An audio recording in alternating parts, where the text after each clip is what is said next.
Be especially cautious of online investments that could turn out to be fraud. Over the last week, we've heard a couple very heartbreaking stories of people who have lost their entire life savings, sometimes and then some. They've borrowed money on top of their life savings to put into these online scams, these Ponzi schemes. Sometimes they're crypto frauds, sometimes they're investment frauds. Anytime you have an investment of money that promises to give you a high rate of return, make sure that you're verifying a few things. Make sure they're a licensed securities broker, SEC registered securities broker. And now don't take their word for it.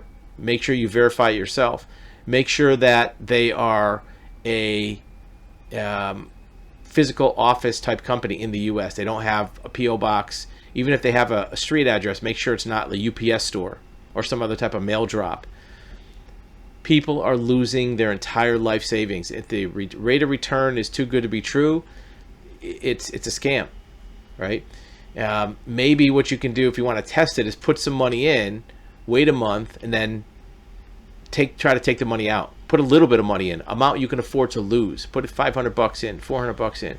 Wait a month. They're going to show you, hey, your investment doubled. Now you have $1,000. Okay, let me take it out. If they give you any hard time about taking it out, it's a scam, and you lost all your money. But at least you only lost 400. You didn't lose 400,000, which we've seen people lose hundreds of thousands. Be aware of these scams.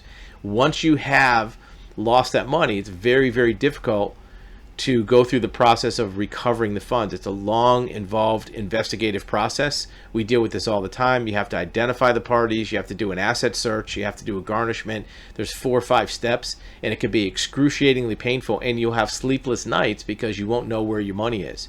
So before you drop money into one of these scams, double, triple check it. If you've already put money in, you can contact us at the link below about verifying that it's a scam, checking if it's a fraud, and what you can do to try to recover some of your funds. But these stories are heartbreaking. People have lost their life savings. They've lost their college fund for their kids. They've borrowed money from people. They've taken out second mortgages on their house. And in some cases, we had a client last week. They didn't even want to tell us how much it was lost because they were just so devastated by it. So be very careful. You don't want to have this become a life-altering event. There's ways you can check this and verify it so you don't get scammed. But if you already got money in, there's things you can do to try to limit the losses and maybe try to recover some of your investment funds.